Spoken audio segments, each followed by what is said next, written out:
Selamat malam para pendengar semuanya. Cerita ini sebenarnya cerita yang pernah saya alamin. Ya, pada saat itu sudah malam. Di tengah malam itu ada seorang rekan yang pada saat itu mungkin kebingungan dia. Karena di salah satu rumah yang mereka bangun, kebetulan ada para pekerjanya kuli bangunan tersebut yang mengalami suatu kerasukan sesuatu yang gaib, dimana mereka sendiri awam kayaknya untuk hal tersebut. Ya, pada saat itu juga saya lagi istirahat kebetulan, dimana ada satu teman mungkin dia tahu mungkin saya mungkin bisa, insyaallah. Ya, saya pada saat itu juga dibangunkan sama dia juga, diketok pintu. Pak Andi bangun Pak Andi. Sekarang saya bangun, saya tanyain dia, ada apa? Ya, pas refleks dan saat itu juga dia ceritakan, turun no. Kebetulan saya ada di tingkat 2 waktu itu. Setelah saya turun, saya tanyain ada apa peristiwa itu. Ternyata ditunjukkan langsung sama dia, di situ ada yang kerasukan kuli bangunan. Nah, kebetulan di salah satu rumah itu yang hampir berdekatan dengan tempat saya tinggal, itu dia kerasukan mungkin ada sekitar, dia bilang sekitar hampir setengah, ya berkisar antara setengah jam lah kurang lebih. Dan dimana mereka juga pada kebingungan cari sesuatu yang bisa Pak Kiai atau yang bisa menyembuhkan dia, kurang tidak menemukan juga.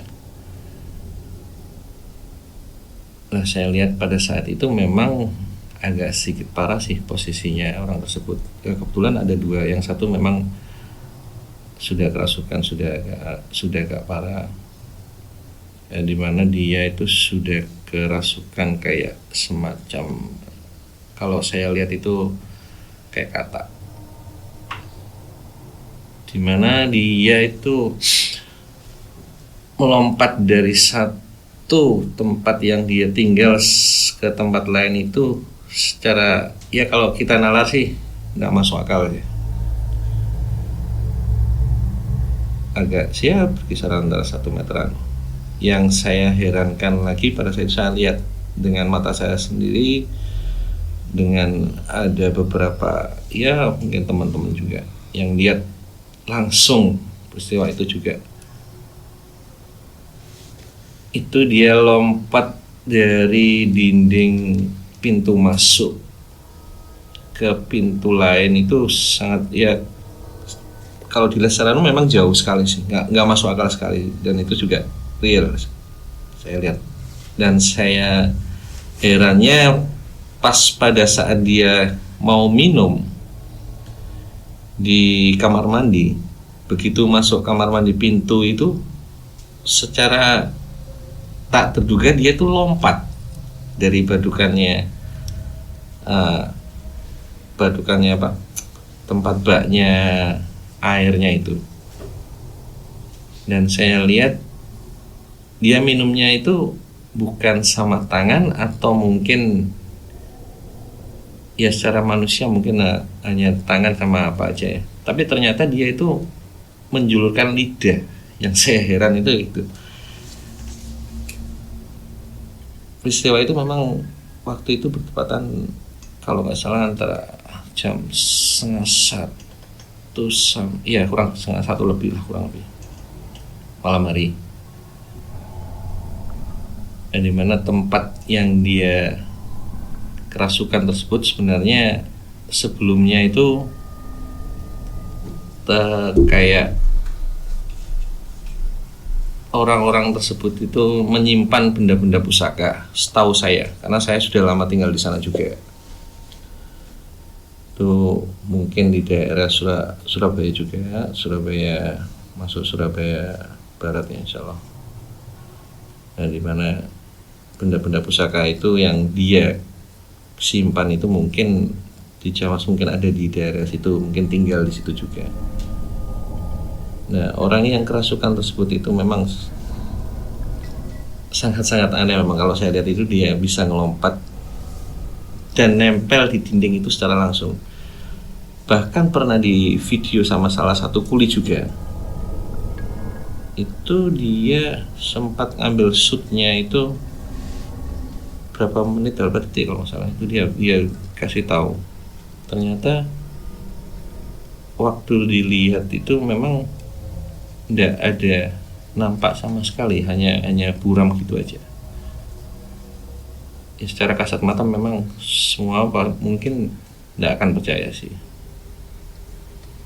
tapi itu semua sebenarnya real, semua yang pernah saya alamin, yang pernah.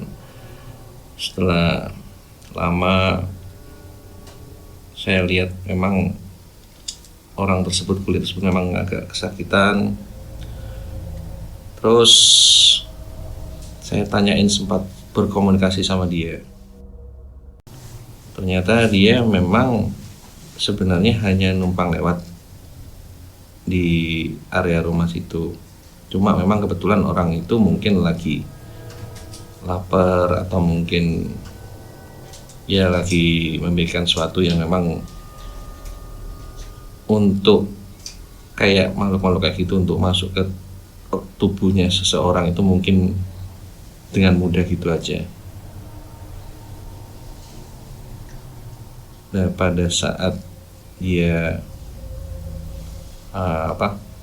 berkomunikasi sama saya tanyain segala macamnya, ternyata memang dia sudah ya kurang lebih kayaknya sudah usianya sudah memang agak lama sekali itu sekitar saya tanyain komunikasi setengah jam, dan banyak yang lihat juga itu.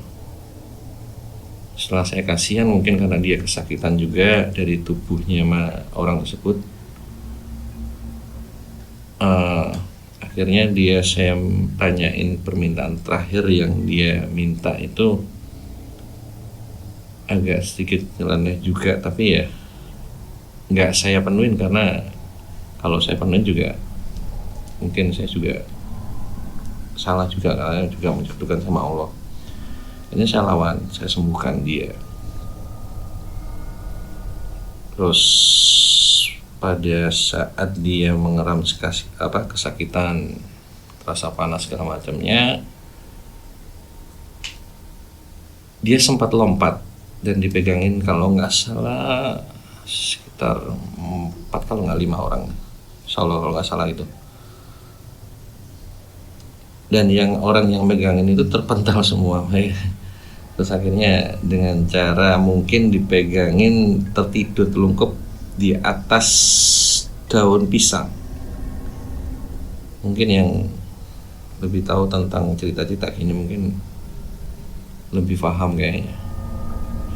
Saya taruh di situ, akhirnya dia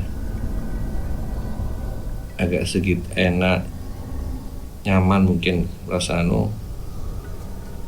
Dan di saat dia sudah saya tanyain dan sudah banyak yang saya komunikasikan sama dia, terakhir saya tanyain dia mau lepas sendiri atau saya paksa untuk lepas itu. Akhirnya walhasil terakhir dia memang masih senang masuk di tubuhnya orang itu.